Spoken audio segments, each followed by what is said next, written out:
সোনালির মুখটা বেঁধে হাত পা শক্ত করে বেঁধে রেখেছে, যেন পালাতে না পারে সোনালি। সোনালির ফোন এখন মায়ের কাছে। ওটা সোনালির সামনে দেখিয়ে দেখিয়ে ঘোরাতে লাগলো। তিনজনে মুখে হাসি ফুটিয়ে বাইরে আসে। গাড়ির সামনে দাঁড়িয়ে রুবি বলে, মিথ্যা বলাটা কি ঠিক হলো ম্যাম? মায়া ও যারা ভ্রু কুঁচকে তাকালো। রুবি বলে, এই যে মোহন সর্দারকে সব ছবি দেখিয়েছেন এটা? মায়া গাড়ির সামনের সিটে বসে বলে, মোহন সর্দারের কাছে আজ ছবিগুলো দেইনি, কিন্তু মোক্ষম সুযোগ আসলে ঠিকই দেব। আজকের কথাটা এজন্যই বলা যেন সোনালি এখান থেকে পালাতে পারলেও ভুল অক্ষরে মোহন সর্দারের কাছে না যায়। কারণ বিভান খানের থেকেও মোহন সর্দার তার দ্বিতীয় বউকে অন্ধবিশ্বাস করে, যার কারণে আমার মায়ের কপাল পড়ল। এখন সোনালিও জানতে পারবে তার সেই বিশ্বাস করা ব্যক্তি তাকে অবিশ্বাস করতে চলেছে। পালিয়ে কোথায় যাবে সেই সুযোগ বন্ধ করার জন্যই এটা বলা। আমরা এখন কোথায় যাব? প্রথমে বাংলোতে যেতে হবে। বলা তো যায় না সোনালির খোঁজ না পেয়ে বিভান খান আবার তার লোক দিয়ে ফর্মুলা কোথায় লুকিয়ে দেয়। রুবি মাথা উপর নিচ করে। যারা গাড়ি স্টার্ট দেয়। এখন ভোর 5টা। যারা গাড়ি চালাচ্ছে এর মধ্যেই ব্রেক করলো। মায়া ফোন টিপছিল। যারার এভাবে ব্রেক করার কারণে যারার দিকে তাকালো। প্রশ্ন করার আগেই যারা সামনের দিকে ইশারা করে বলে, সামনে চেক করা হচ্ছে। আই থিঙ্ক এরা রুদ্রের ইনস্ট্রাকশন ফলো করছে, কারণ এখানে জেসিকে দেখা যাচ্ছে, যে কিনা রুদ্রের অ্যাসিস্ট্যান্ট। মায়া সূক্ষ্ম দৃষ্টি দিয়ে বলে, ইউ টার্ন নেও। বাট ওদিকে তো জঙ্গল, জঙ্গলের রাস্তা দিয়েই যেতে হবে, উপায় নেই আমাদের। মন্ত্রীমশাই কেন সোনালিকে বাঁচাতে চায় আমি জানি না। আমি চাই না মন্ত্রীমশাই আমার রাস্তায় কাটা হয়ে আসুক।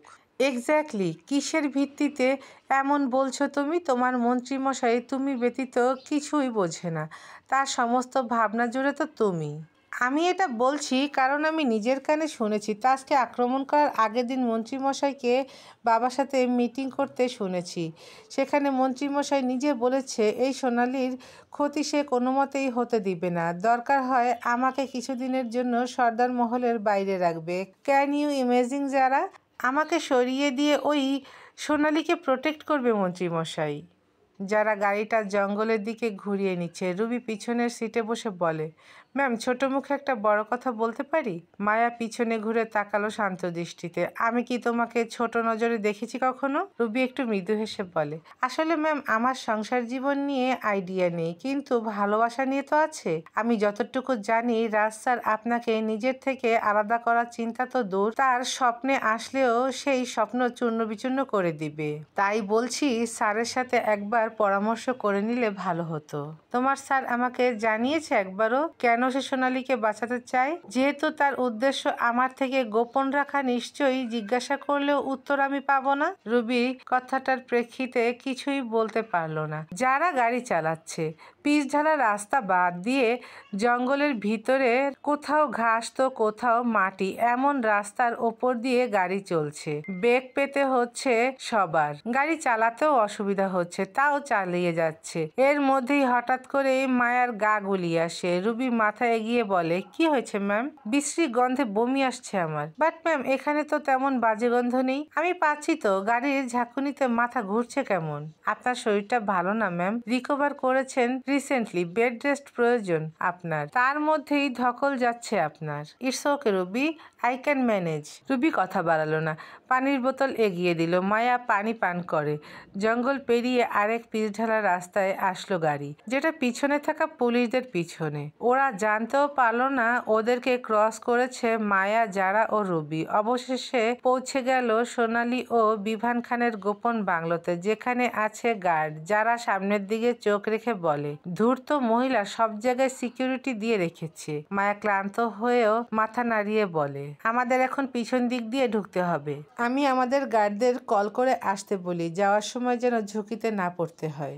যারা মেসেজ করে দিল অপর প্রান্তে। তিনজনে গাড়ি থেকে নামলো। নামার সাথে সাথে সাথে দৌড়ে বাংলোর পিছনে চলে গেল। বড় পাঁচিল দেওয়া আছে, যেটা পার হতে হবে। যারা খুব সহজে লাফ দিয়ে ওঠে। রুবি গ্রামের মেয়ে হবার কারণে অভ্যাস আছে এগুলো, তাই খুব সহজে উঠে বসলো পাঁচিলে। মায়া উঠতে নিবে, কিন্তু ওপরে তাকানোর কারণে মাথা ঘুরে উঠছে।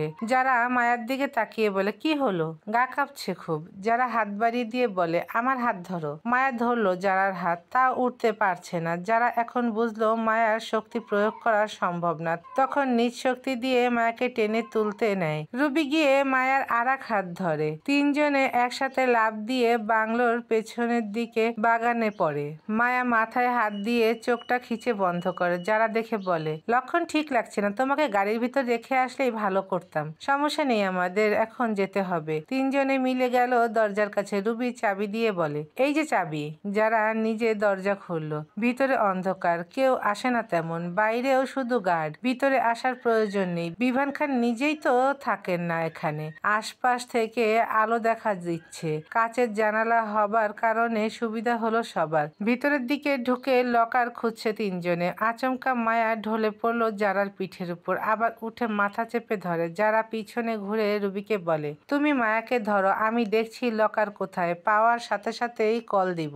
মায়া না করলো না। রুবি মায়াকে নিয়ে চেয়ারে বসালো। আশেপাশে তাকিয়ে দেখছে, কিছুই পেল না মায়াকে দেবার মতো। মায়ার কপালে হাত দিয়ে দেখলো জ্বর নেই মায়ার, তবুও কেন এতটা দুর্বল? যেভাবে স্যালাইন দেওয়া হয়েছে মায়াকে, অতটা মাথা ঘোরার কথা না। মাথায় হাত ভর দিয়ে চোখ বন্ধ করে আছে মায়া। শান্তি পাচ্ছে একটু। এভাবেই কাটলো 30 মিনিট, কি তার একটু বেশি সময় ধরে। মায়ের খেয়ালই নেই সে কোথায় আছে, কেন আছে। রুবির কল আসলো, ধরলো কল। ওপাশ থেকে যারা বলে, সিঁড়ি দিয়ে উপরে উঠে ঠিক বাম পাশের কোনায় ঘরটায় আসো, ওখানেই লকার আছে। ঠিক আছে। রুবি কল কেটে মায়াকে আলতো ধাক্কা দিয়ে ডেকে বলে, ম্যাম। মায়া ঘুমু ঘুমু চোখ মেলে তাকাতেই রুবি বলে, লকার পেয়েছে যারা ম্যাম। মায়া উঠে দাঁড়ালো। একটু ভালো লাগছে এখন, অল্প সময়ের ঘুম দিয়েও ফ্রেশ লাগছে মাথা। রুবির সাথে সাথে গেল লকারের কাছে, এসেই দাঁড়ালো যারার পিছনে। যারা মুখটা শুকনো করে বলে, পাসওয়ার্ড দেওয়া আছে তো। রুবি অসহায় চাহনি দিয়ে বলে, এত প্ল্যান করে এত দূর এসে হার মেনে নিব?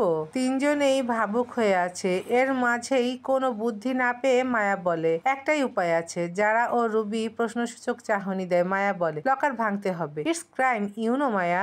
যারা আমরা কেউই এখন আইনি কাজ করছি না, কিন্তু আইনে রক্ষা করছি, তাই এটাই আমাদের শেষ উপায়। যারা আশেপাশে তাকালো, কোনো অস্ত্র পেল না। বাইরে আসলো কিছু একটা খুঁজতে। বাইরে এসে খোঁজ করতেই হাতুড়ি দেখতে পেল। হাতুড়ি এনে লকারের মজবুত তালা, যেটার পাশেই পাসওয়ার্ড দেওয়া, ওখানে বাড়ি দেয়। কিছুক্ষণ পর ভেঙে গেল তালা। শব্দ হলো পাসওয়ার্ডের স্থানে। বেশ জোরেই শব্দ, কিন্তু বাংলোর বাইরে না। রুবি উকি দিয়ে দেখলো, কিন্তু কোনো গার্ডের এদিকে ঝোঁক নেই। তার মানে তারা শব্দ পাচ্ছে না। রুবির ইশারা পেয়ে যারা লকার খোলে। কয়েকটা বক্স দেখা গেল সেখানে। যারা বক্সগুলো বের করে ভিতরে হাতড়ালো। অবাক হয়ে ফোন নিয়ে ভেতরে লাইট দিল। পুরো লকারে এই বক্স ছাড়া কিছুই নেই। বক্সে আছে শুধু গহনা, যেগুলো যারার মায়ের গহনা দেখে যারা বলে, এগুলো আমি আমার মাকে পরতে দেখেছি। প্রত্যেকটা ছবিতে এই গহনাগুলো শাড়ির সাথে মিলিয়ে পরতো।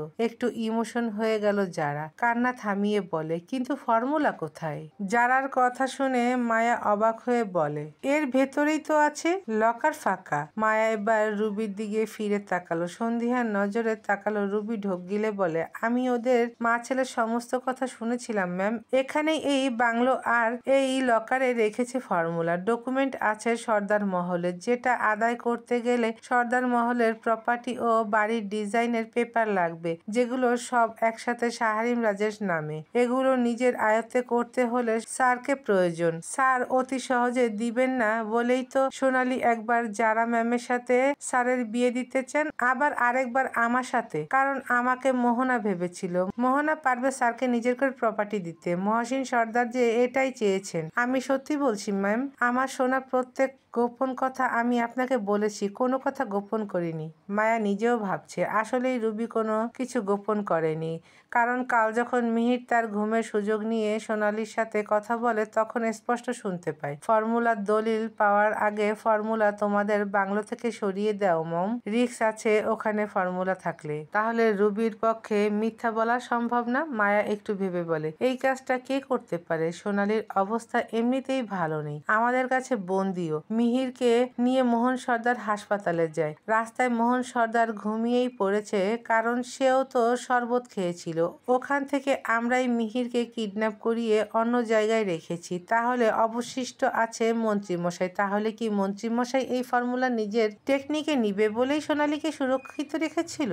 যারা একটু ভেবে বলে, ব্যাপারটা যদি ফর্মুলা হয় তাহলে আমরা কেন জানবো না? কারণ খেলাটা তো শুরু থেকেই দুই দিক থেকেই চলছে। এই যেমন আমি ছোট থেকেই মন্ত্রী মশাইকে সহ্য করতে পারি না, আমি তো সঠিকটা জানতাম না, বিয়ের পর অনেক তদন্ত করে জেনেছি। আজ পর্যন্ত নিজে থেকে মন্ত্রী মশাই আমার কাছে কোনো কিছুই মুখ ফুটে বলেনি, না বলেছে তাজের কথা, আর না বলেছে দাদুর, আর না তার বায়োলজিক্যাল মায়ের কথা। সবকিছু নিজের থেকেই জেনেছি আমি, এমনকি আমাকে সুরক্ষিত রেখেছে। এই পর্যন্ত আমাকেই জানতে দিল না। এই লোকটা আসলে চাই কি? তোমার মন্ত্রীমশাই তোমাকে সাহসী দেখতে চায়, সেই সাথে তোমাকে সুরক্ষিত। তোমার মন্ত্রীমশাই চায় সে তার মায়াবতীর ইচ্ছা নিজে পূরণ করবে। মায়াবতীর গায়ে যেন একটা আঁচড়ও কেউ না কাটে, সেদিকে তার নজর। খুব কঠিনভাবে আগলে রেখেছে তোমার মন্ত্রীমশাই তোমাকে। মায়া সূক্ষ্ম দৃষ্টিতে তাকায় যারার দিকে। যারা স্মিত হেসে বলে, ভালোবাসা আমার মাঝে কাজ না করলে আমি এসব বুঝতাম না। হ্যান্ডসামকে যদি আমি ভালো না বেসে জাস্ট ইউজ করতাম তাহলে আজও আমি তোমার মন্ত্রী মশাইয়ের ভালোবাসাটা বুঝতাম না। আমিও বুঝতে পারি প্রিয় মানুষের থেকে কিছু চলে যাওয়াটা কত কষ্টের। এই যেমন আমি তোমার ভাইয়ের থেকে তার বাবাকে আলাদা করে দিব, নিজের হাতে খুন করার স্বপ্ন দেখছি নিজের শ্বশুরকে। মুখ ফুটে তোমার ভাইকে বলতেও পারছি না যে আমার উদ্দেশ্য কি, আমি কেন এত উতলা এই দিনটার জন্য। কারণ আমি সবকিছু করতে চাইলেও আমার এই বাম পাশের যে স্থান, ওখানে চিনচিন ব্যথা করে। লোকটা খুব কষ্ট পাবে যখন সে তার বাবার লাশ দেখবে, তাও কিনা খুনি হিসেবে তারই জানেমান থাকবে। যারা ডুকরে কেঁদে দেয়, নিচে হাঁটু গেড়ে বসে বলে, আমি পারবো না আমার মায়ের ধর্ষিতাকে জীবিত দেখতে। তোমার ভাই আমাকে সুখে রাখলেও আড়ালে রাখলেও আমি সুখে থাকতে পারবো না নিজের মায়ের কথা ভাবলে। তোমার ভাই আমার জীবনে আসার আগে আমার বাবা মাই তো পৃথিবীর আলো দেখার সুযোগ করে দিয়েছে, আমি তো তাদের অবদান ভুলতে পারবো না। আমি এতটাও বাজে মেয়ে না যে নিজের বাবা মায়ের মৃত্যুর প্রতিশোধ নিব না। আমাকে তো পারতেই হবে। আমার স্বামীর চোখে পানি দেখলেও আমাকে পারতে হবে। যদি হাত কেঁপে ওঠে তুমি আমাকে সাহস জুগিয়ে দিবে তো মায়া? ঠিক যেমনটা প্রথম দিন আমার মায়ের ব্যাপারে জানিয়ে আমাকে আগলে নিয়েছিলে, যেমনটা মৌকে আগলে রাখো। মায়া জারার গালে হাত রেখে নরম কণ্ঠে বলে, তুমি মেয়েটা একদম বাজে না, তুমি পরিস্থিতির শিকার। তোমার বাবা মায়ের খুনিকে তো তুমিই শাস্তি দিবে, এটাই তো একজন আদর্শ সন্তানের কাজ। আমি যেমন আমার মাকে যে খুন করেছে তাকে বাঁচতে দিতে চাই না, তুমিও ঠিক তাই করবে। ওরা দুজন যেমন আমার থেকে সব কেড়ে নিয়েছে, ঠিক তোমার থেকেও সব কেড়ে নিয়েছে। আমি তোমাকে আগলে না নিলে হয়? রুবি ঘৃণাভরা কণ্ঠে বলে, এই দুজন ব্যক্তি এত নিকৃষ্ট ভাবতেই গা গলিয়ে আসছে। আমি না নাটক সিনেমায় এমন বহুবার দেখেছি, বাস্তব জীবনেও দেখবো কোনোদিন ভাবিনি। সব সময় ভাবতাম এগুলো বাস্তবে হয়ই না, এগুলো জাস্ট এ ফিল্ম। নিজের চোখের সামনে এখন দেখছি বাস্তবতা খুব ভালোভাবে বুঝতে পারছি। হ্যাঁ, পাপ করেছিলাম, কিন্তু সন্তান তো হারিয়েছি, যেটা ওই মিহির আর সোনালীর জন্যই হারিয়েছে। আমি কল্পনাও করিনি আমার যে সন্তান আসবে সে এভাবে আমার থেকে হারিয়ে যাবে। ছোট থেকেই আমি চাইতাম বিয়ে করে বাচ্চা নিয়ে তার গুটি গুটি হাত ধরে এই পৃথিবী দেখব। সব কেড়ে নিল, আমাকে ধোকা দিল, আমার থেকে বাচ্চাটাকে কেড়ে নিল। একটাবার বলে দেখতো আমি দূরে সরে যেতাম। না, তা করেনি। আসলে ওরা জানে কিভাবে মানুষের থেকে কেড়ে নিতে হয়। আমরাও ওদের থেকে কেড়ে নিয়ে সেই একই আঘাত করে দেখিয়ে দিব। ম্যাম একদম ঠিক বলেছিলেন। ওদের প্রথম শাস্তি ওদের কর্মফল ওদেরকে ফেরত দেওয়া, তারপর শেষ করে দেওয়া। মায়া চোখের পানি মুছে ভাবছে, ফর্মুলা কোথায় তাহলে? হলে যারা চোখের পানি মুছে উঠে দাঁড়িয়ে বলে, আমার মনে হয় না রাজ, বীর বা কেউ এই ফর্মুলা নিয়েছে। যদি নিয়ে থাকে তাহলে ওটা আমাদের শিওর করে রাখতে হবে। ওরা তো ওদের জিনিস সেফ রাখবে, আমাদের না হয় পরবর্তী পদক্ষেপ নিতে হবে। ডকুমেন্ট সম্পর্কে মন্ত্রীমশাই কিছুই জানে না যারা, কারণ মন্ত্রীমশাই সেদিন এটাও বলেছে ডকুমেন্ট কোথায় এটা নাকি মা বলার আগেই চোখ বুঝে নেয়। তাহলে দ্রুত চলো ওই বাড়িতে, বিভান খান আসার আগেই আমাদের ডকুমেন্ট নিতে হবে। বিয়ের সময় ওই বাড়ি তোমার নামেই তো করা হয়েছে, তাই তুমি চাইলেই কাল বাড়িতে দলিলপত্র দেখতে পারবে। আমিও এটাই ভাবছিলাম, বাড়ির দলিল দেখতে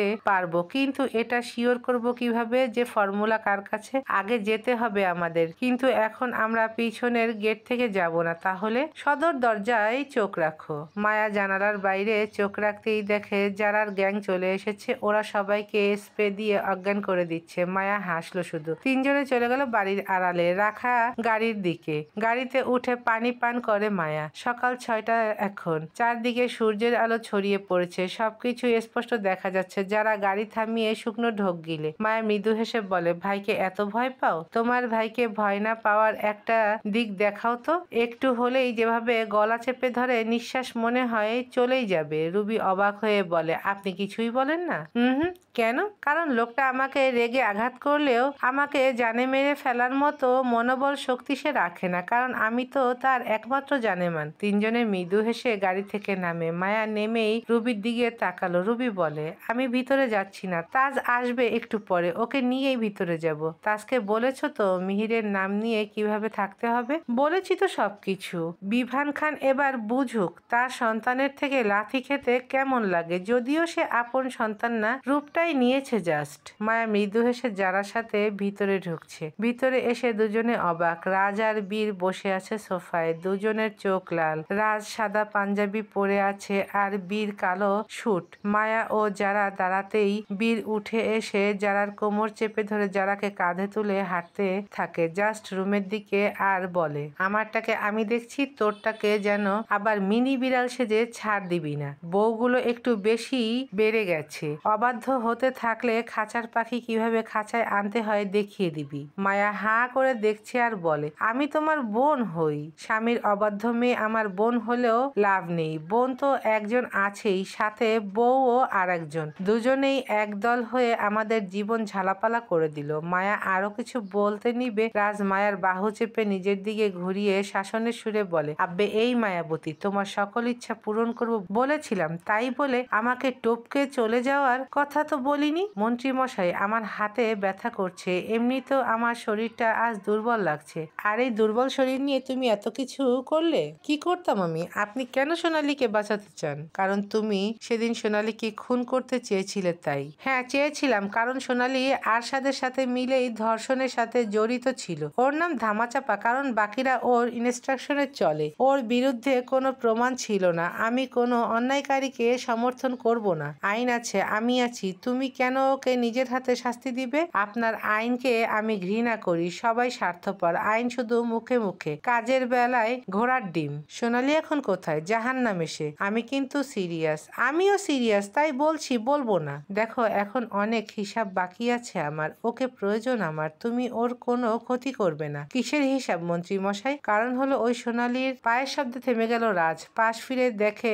মালিনী এসেছে। থেমে গেল রাজ, উপরের দিকে চোখ রেখে দেখে সিসিটিভি ক্যামেরা। এই ক্যামেরার ফুটেজ কোথায় রাজ জানে না। ফুটেজ সম্পর্কে জানতে পারে রুদ্র, তাও এই 3 দিন হলো। তাই তো মায়াকে নিজের সিক্রেট মিশন সম্পর্কে বলতে পারছে না। এর মধ্যেই মায়া মাথা ঘুরে পড়ে যেতে নেয়। রাজ আগলে নেয় নিজের বক্ষে। মালিনী দৌড়ে আসে, রাজকে উদ্দেশ্য করে বলে, আমি ডাক্তার ডাকছি। কোনো দরকার নেই আপনার, আপনি রিল্যাক্স থাকুন, আমি দেখছি ব্যাপারটা। আমি তোমার মা হই রাজ। রাজ বরাবরের মতো প্রতিবাদ না করে মায়াকে কোলে নিয়ে চলে গেল উপরে। রুদ্রকে জানিয়ে দিল ডাক্তার আনার জন্য। মালিনী দাঁড়িয়ে আছে দরজার কাছে। রাজ দেখেও কিছু বলছে না। যারাকে ঘরে নিয়ে এসে দরজা লাগিয়ে দিল বীর। যারাকে নামিয়ে দিয়ে কোট খুলে নিচে ফেলে। যারার বাহু চেপে বিছানায় শুয়ে দেয়। যারা কোনো ভাবভঙ্গি দেখালো না, বরং নীরব আছে। বীর যারা টুটি চেপে ধরে দাঁত কটমট করে বলে, সাহস একটু বেশি হয়েছে তাই না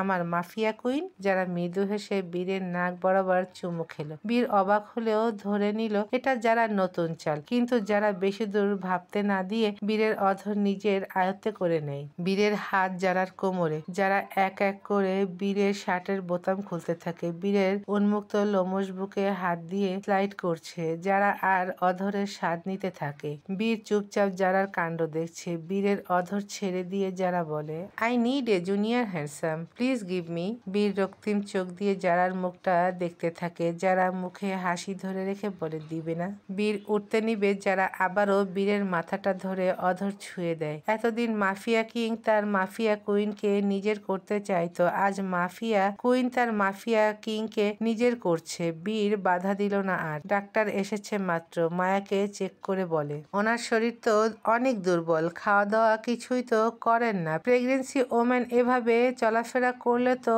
রক্ত শূন্যতায় ভুগবে। রাজ ভ্রুকুটি করে বলে, প্রেগনেন্সি ওম্যান? ইয়েস, আপনার ওয়াইফ প্রেগনেন্ট, আপনি বাবা হতে চলেছেন। ডাক্তার আসার আগেই মায়ার মুখে পানি দিয়ে মায়ার জ্ঞান ফেরানো হয়। তারপর মায়ার থেকে সব শুনে প্রেগনেন্সি টেস্ট করে স্টিক দিয়ে, যেটা দেখেই ডাক্তার রাজকে ডাক দেয়। রাজ এতক্ষণ বাইরে ছিল, ভিতরে এসে এগুলো শুনে অবাক হলো। মিনিট 2 পরে চেঁচিয়ে বলে, আব্বে বেটা রুদ্র, দ্রুত ভিতরে আয়, তুই কাকা হবি, আমি বাবা হব।